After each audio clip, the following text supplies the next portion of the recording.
Welcome to The Learning Curve, a podcast about insights, inspiration and innovation in higher education. My name is Van de Poel. And my name is Sharon Klinkenberg. We are lecturers communication science at the University of Amsterdam. And we work for the Teaching and Learning Center of the Faculty of Social and Behavioral Sciences. Welcome to The Learning Curve. Vam isn't with us today. And that's such a pity because we are going to talk about generative AI in the classroom. And of course, I'm not going to talk to myself today, but we've invited Jackie Edwards and Koen van Elsen. Jackie is an educational advisor at the Teaching and Learning Center and a trainer for the university teaching qualification. And you also created the Responsible AI in Education track for teachers. Yep. Welcome, Jackie. Thank you. Lovely to be here. And Koen van Elsen, you're a lecturer in computer science. You have been involved in, all UvA AI pilot projects, I think. And you are formerly the UvA adoption manager for the Teaching and Learning Center AI team, right? Yeah. Awesome. Welcome. I want to talk about a couple of things, and because AI is keeping us awake at night. Yesterday I saw the introduction of a new tool where students can just leave their Canvas credentials and then it will just do all their assignments. So it's changing the way we have to look at education. And one of the first things that we did at the University of Amsterdam is create an UvA AI chatbot.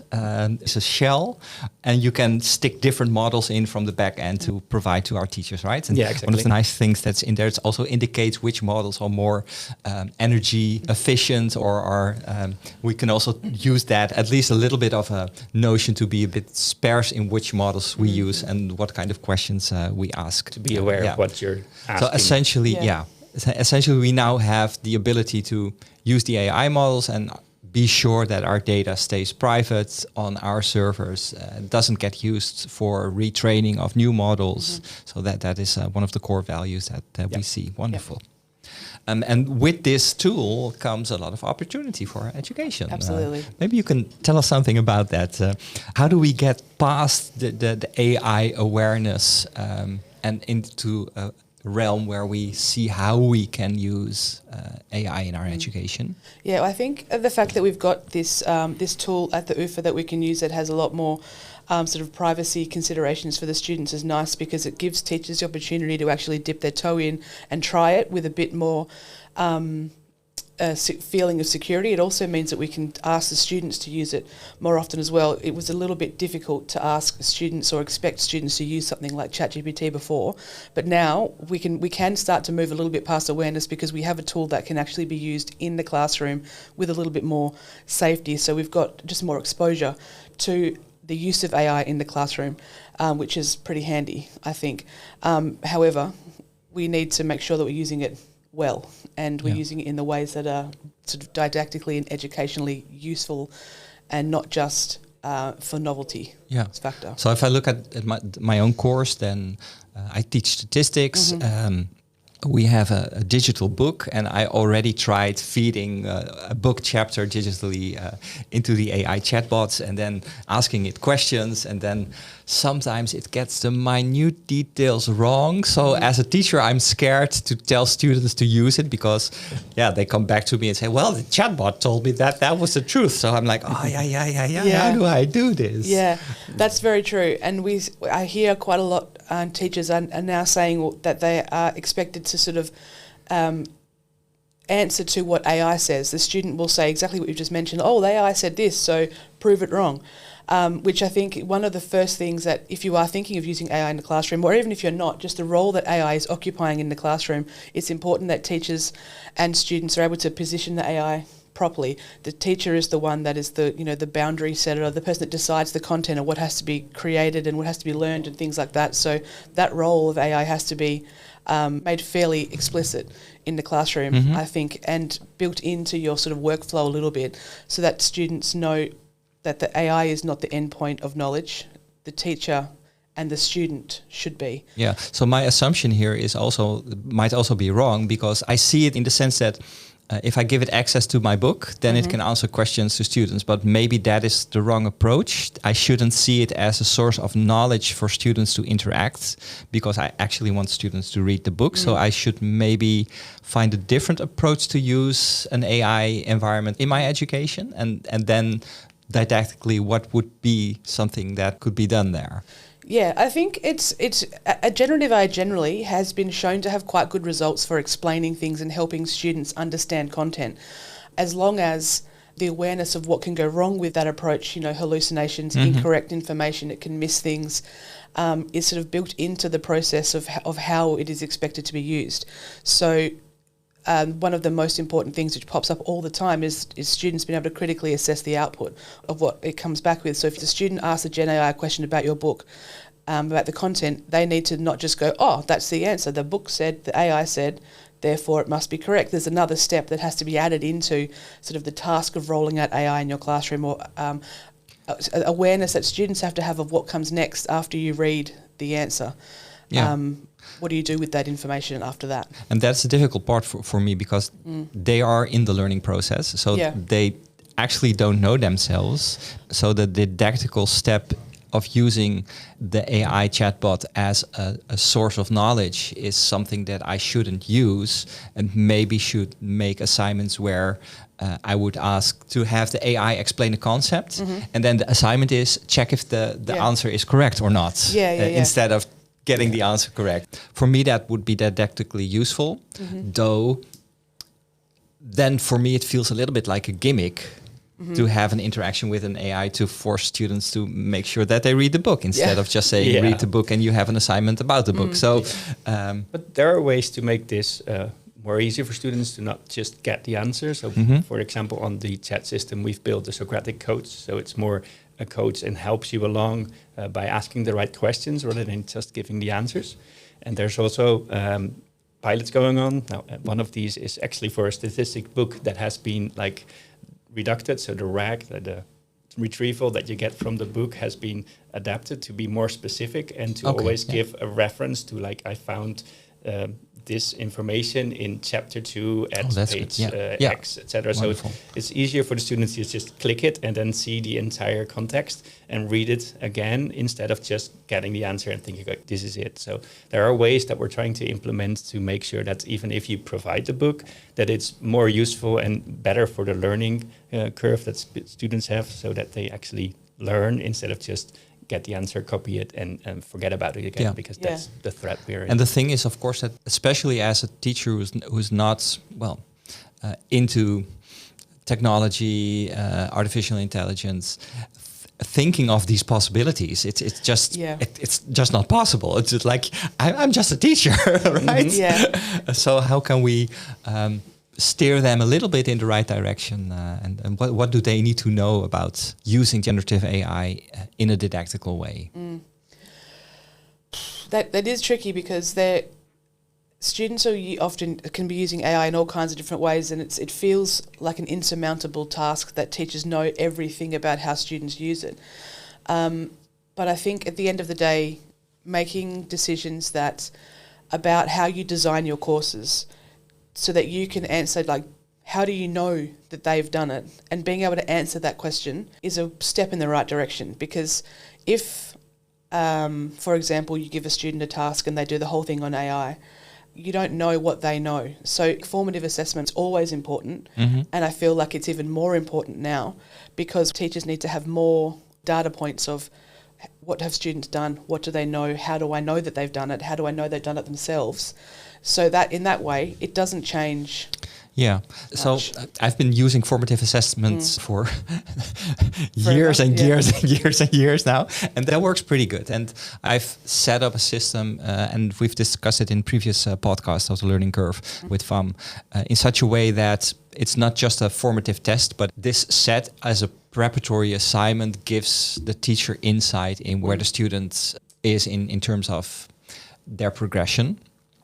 And I've also done a quick study to see how much the formative assessment is related to the final grade. And this is not very high. And that's also not weird, because you're in your learning process. You are allowed, we make that explicit, they are allowed to make mistakes. So it's obvious that when you are in your learning process, that this does not really reflect your end skills or abilities or knowledge. But one of the things in there is that we force our students to come to the exam hall and sit down with a computer and the statistics software to show that they actually can do it. So having the, how do you say that? In Dutch we say de stok achter de deur. Yeah, it's very similar. It's you need the stick. Yeah, exactly. So if you have that stick, then it's obvious for the students that they can use AI in their learning process. Is it though? Sorry? Is it though? Like, I have the notion that students will now more quickly see that they understand the concept or think they understand the concept, and then when they come to the exam, it actually then becomes clear that they are not good enough at the topic. Or so that was also my fear, indeed. So that you would expect, if this is the case, that there's a decline in the grades of the exams. So that shifts the way we have to look at essentially the self-regulation skills as for students. That 100%. We have to emphasize that, look, there is so much out there that you can use to alleviate your learning process or to outsource your learning process. 100%. And we have to make clear that a learning process is hard. It's sticky and it hurts. and that is part of the process. And so I do feel that we have a need to put more emphasis on the self-regulatory skills. I completely agree. I also find that hard because I try to do this in my education. My education is quite large. We have big groups of students. So it's not possible to sit down one-on-one with students. So I've implemented in the preparatory assignments, at the end of every preparatory assignment, a reflection question, which asks them to reflect on what went well, what didn't went well, and what they will do to plan ahead to catch up or those kinds of things. And the responses that we get in there are... Yeah, I feel like we're probably going to see students get a bit of reflection fatigue, which is going to affect their, maybe the robustness of the reflections that they give or how much time they put into it, because there's going to be a lot of them. So I do think that's a consideration. I completely agree with you, though, that because generative AI is such an attractive outsourcer of tasks, that students need to be aware of the role that it can play in reducing how much you learn when you just hand things off. We need to be more mindful of this. And so, reflections are great, but also like taking the whole self-regulation or self-regulatory learning process into account, what happens before the task, what happens during the task, monitoring their own progress, and the reflection at the end can be helpful. Yeah, I do find that an interesting point. What did you say? The reflection fatigue? Yeah. I think that's a good thing to consider, because I really have it, the reflection part in every preparatory assignment. Yeah. And I do get it that you think, here we go again. Yeah. So maybe that is something to balance out and to not have it in every assignment, but at key points in the course to have the reflection, and the teacher also read the reflection on that. Yeah. I think there are ways that it can be done sort of more informally and formally. A mixture of having, all right, everybody sit down, write your reflection is for some cases is great, but in other times it can just be a reminder. Remember that you do have to do this. Remember that if you're going to learn this to master the content, not just to get a high grade, which I know for some students is a hard sell, that they're here for the grade. But sort of bringing some of these processes into the learning process and just sort of embedding it, sometimes even not... I've added it specifically as a learning goal. Yeah. Self-regulation is a specific learning goal in my course. Just to make it so explicit that it's needed. And it also means that if they skip the self-reflection part of the question, they won't get points for it. So we really try to emphasize the importance of it. But still, if you read through the reflections, it's mediocre. And I want to be, and I don't point at the students. I don't think it's their fault. I think it's my fault as an educator to not being really able to grasp what I need to ask them, to trigger them to really put their effort in. And I'm struggling with this because I just haven't found the sweet spot to get them working on this and for them to see the relevance in it. Yeah, well, actually, I'm glad you mentioned relevance. We were talking about a stick before. We sort of needed both a carrot in front of them and a stick behind them. Seeing the relevance of the reflection is important, but also because I think actually writing a good academic reflection is quite challenging. It's quite hard. And some people who, I'm sure you've thought about it in a lot of detail, but for some I've seen some reflections just be, well, you know, talk to me about your experience. What happened? Yeah. How did it go? Full stop. And that be the end of it. But it needs to be a lot more. I admit this was my first version. But that's the thing. Getting into it that's really important to start somewhere because I think that the role that reflection and reflecting on your process plays in this sort of generative AI landscape has made a lot of people start looking at it more. A lot of people realise, oh, maybe this is something we have to do, and a lot of people started doing it. So starting it is the most important thing. But maybe also considering making it a bit more robust, a bit more in-depth, looking at things like what strategy did you use, what decisions did you make, why did you make them, looking at future improvements, what are you going to do next, having really specific parts of the reflection, asking them specific things as opposed to what did you do, how did it go? Can maybe make the carrot a little more appealing. That's a good point. So maybe we can find some resources. Different student types. So some students are very good at the reflection when they come in, especially first year students. Yes, absolutely. But there's also different groups that are way more difficult to get into this concept and to get along and to make sure that they do this. I have also seen, I think that some students use AI to make their reflections. Yeah, they do. They do. And those are usually the students that need to work on this the most. That's the challenge we have. I spoke to a teacher the other day who said that their student was asked AI, what did I learn in this course? And this teacher was like, they can't answer that. And the student's like, I'm just trying to get ideas. So, you know, it's becoming a very automatic step for many students to just ask AI first and then go with that. Yes. Which I understand the brainstorming element of it, but that's also a little concerning that they need to think for themselves first. And that brings us back to the self-regulation. They need to know that it's relevant for them to go through the struggle. Exactly. And to also to know when to use AI and for what and how and when not to use it. I think that the struggle is really important. I think lots of people definitely outsource the struggle where they can. No one wants to struggle necessarily, but it is such an important part of the learning process. And I think as educators, it's quite important for us to understand the struggle is there, but then scaffold the struggle. So not just throw the students in the deep end and expect them to understand or do certain things like perhaps a reflection, but the struggle has to be scaffolded and that there has to be transparency, clear steps. So why are you doing maybe this? Maybe for our audience, the scaffolding, you mean building up, right? Yeah, so steps rather than just, so if you consider like a ladder that goes from the ground to the first or second floor, the scaffold will be the rungs that the students have to hold on to get up to that point. If you don't have any rungs in that ladder, the student is going to find it very difficult to get to where you need them to go.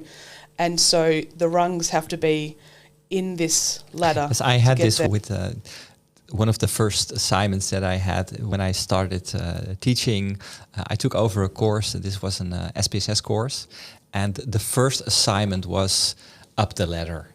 So what happened is the student hit the walls, dripped down crying, and hated SPSS for the rest of their education. And we changed that quite dramatically into making the first assignments extremely simple. If you look at it from a user perspective, you're like, why should we teach them this? But it helps them indeed scaffold, getting used to get a little bit used to the application, and then we take them along gradually and then make it harder step by step. So that is indeed an important point also to do this. And I think there's plenty of, I think there's been pilots done about giving students more opportunity to practice certain things before they get thrown in the deep end. For example, which you can explain more about this, but like personas that help students practice how to talk to patients and stuff, because it's quite difficult, but there's a struggle in there, and the persona can actually help students get there with more practice. Yes, that's interesting. Yeah. So this type of persona is actually one of the ones that we're trying to push more to different topics as well, because indeed persona or an AI can talk to you and can give feedback and can take a certain role. And then if you need to practice something, which might be an ILO or might not be one, then you can still practice it like asynchronous. So you don't need to be in the classroom. You don't need to be present or need to hire someone to actually talk to, and you can practice a lot more. So that's one of the things that indeed we do. And to be clear, the persona means that you predefine how the AI should act. Yeah, you give it a personality, a role, and then make sure that it answers in a certain way. So either it can be very explicit or very Socratic, so just give answers. But one of the things that I was thinking about when you're just talking about the ladder and the different steps, danger now is that they start learning with AI, and AI gives certain footholds as well. And then as soon as you make an exam without AI, these footholds that they used disappear, and then they might actually not be able to climb that ladder again. But I do think that that's on us as educators to make sure that we add all the steps to get them to the right point. Yeah. But it could be a trap, right? Where we forget a few, think, well, I think I've brought them far enough, and then you go to the exam and it's kind of you sort of have to have a policy for the students of no surprises. Your mark in the exam shouldn't be a huge surprise. No, indeed. That's also my philosophy. Also in statistics, if you've run through the course with intent and with a lot of effort, you will be able to pass this exam. For sure. When you look at the learning outcomes, you look at the tasks that as a student, you look at these things. Can I do this? Can I do this with AI? Can I do this without AI? How do I know that? How do I prove that? It's sort of the way ideally a student should be thinking about their learning. They don't always do that, but then it's also on us as educators to help them to clarify their process a little bit more. One of the pilot projects that I heard about, maybe you can elaborate on this, was one where the assignment was for the students to create their own persona to help them learn. So not create a persona to give answers to the topics, but a persona that will support them in their learning process. And I found that really interesting, because then it aligns with the self-regulation. You give the responsibility for the learning process back to the student. You say, you are allowed to use AI, try to use it in this manner. I found it really interesting. Yeah, well, we have several pilots that go into this direction, and what you notice quite often is from all the pilots that we've done, we've gathered information about what do you think, what did you learn, what are the things you see as a positive or as a negative. And many students actually report that they hesitate to use AI because they are here to learn a certain topic, and if they use AI, they are afraid that they're not going to learn the topic as well as they should, which is a good thing. That's good, It's very interesting that they are this self-aware. Others might not be, and then it's good to make sure that they see how if they form AI, like if they make their own persona and see these steps, like you can make it give you the answer, but then you don't really learn, and then your exam will be a problem.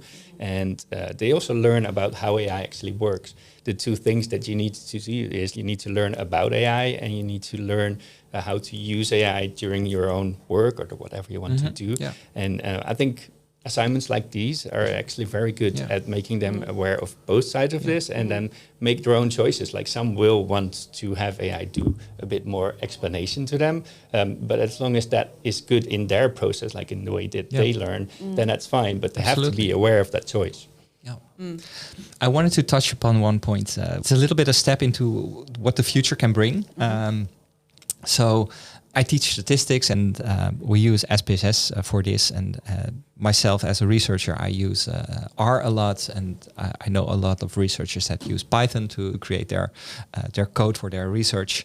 And recently, you see also the AI integration in those kinds of platforms, especially in R and Python, where you can essentially have, I think it's called DataBot, where you just indicate, this is my data file, I want to run a moderation analysis, check if there's missing values, and it does it for you.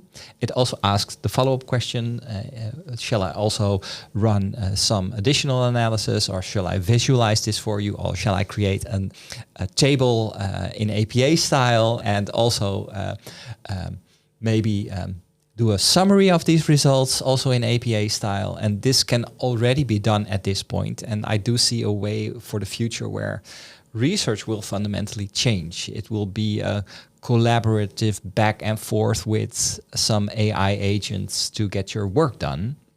And if this is the case, then that also fundamentally changes what we need to teach our students. It won't be per se needed maybe to have them be able to write their texts. So I was wondering if you envision such a future. I think the reality of using generative AI in sort of work-related tasks is that a lot of things will be outsourced because it can do it so easily. However, because there's so many options of what they can do, you have to choose the right option. You have to know why that option is correct, why that's the best option to use. And it's more difficult to do that if you yourself don't have the right knowledge and understandings to make the right choices about what to select from the output. So there's going to be a lot of people having to choose options from a set of, like a multi-choice almost. It's going to say, I can do all these things for you. Which would you like? And you have to pick one, but you have to pick the right one, and then you have to justify why that's right. Yeah. And so you might deliver something to your manager or deliver something to your researcher might come to you and say, hey, I've done this. And you'd be like, why did you do it like that? It's like, oh, well, AI told me to did it like that. It's like, why did you say that that was the option that you needed to take, though? And if they can't answer that, that's a problem. Yeah. There's a lot of content that still has to be taught because you have to be able to make the right choices that the AI often gives you. Yeah, also hope that new generations will grow up more with AI already being there, and they might be more easily trained on these choices because they have been making them from the get-go. And I also think that this, so the chicken and the egg problem is related to being able to reflect on the things that the AI produces, and that is quite a fundamental question, right? I think one of the first points we considered when GenAI came up is, what do we need to teach our students for them to critically reflect what it produces? So it essentially states that you still have to teach all those things. Though looking at my course, I could skip the S-based as doing part and replace that with conceptual understanding parts, and then tell them, use AI for this and use your conceptual understanding of the thing that needs to produce. So indeed, to your point, Koen, that it will be good, it will correct itself. So it can start a shift in what is important for us to teach our students. And I do think it will go into the direction of critically reflecting, and that we as teachers, educators, need to see, how do we make that happen? It also makes you reflect on your learning outcomes and to see, like, what do we actually need to teach the students, and how do we measure whether they've learned it or not? How do we assess that? And then I guess the biggest challenge for all the teachers now is that they have to do that not just in isolation, but with like their entire curriculum, like the program, or the entire team of teachers should think on this together, both like, what do we need to teach the students from start to end, and also how does AI affect that, both in the ability that they have with AI, but also like, what do they need to be able to do when they exit our university and are actually ready to start working. And there is also not really a clear-cut answer yet. So we were also finding out as teachers what to do, and we actually don't know what works and what doesn't work, and we have to experiment with this to see, especially within the thesis education, the master and the bachelor thesis, that the writing part is the product that you hand in, and specifically that is so prone to the use of generative AI. One of the things that I've been thinking about is, I've been a chief editor a long time ago for a magazine, and I was also trained in this.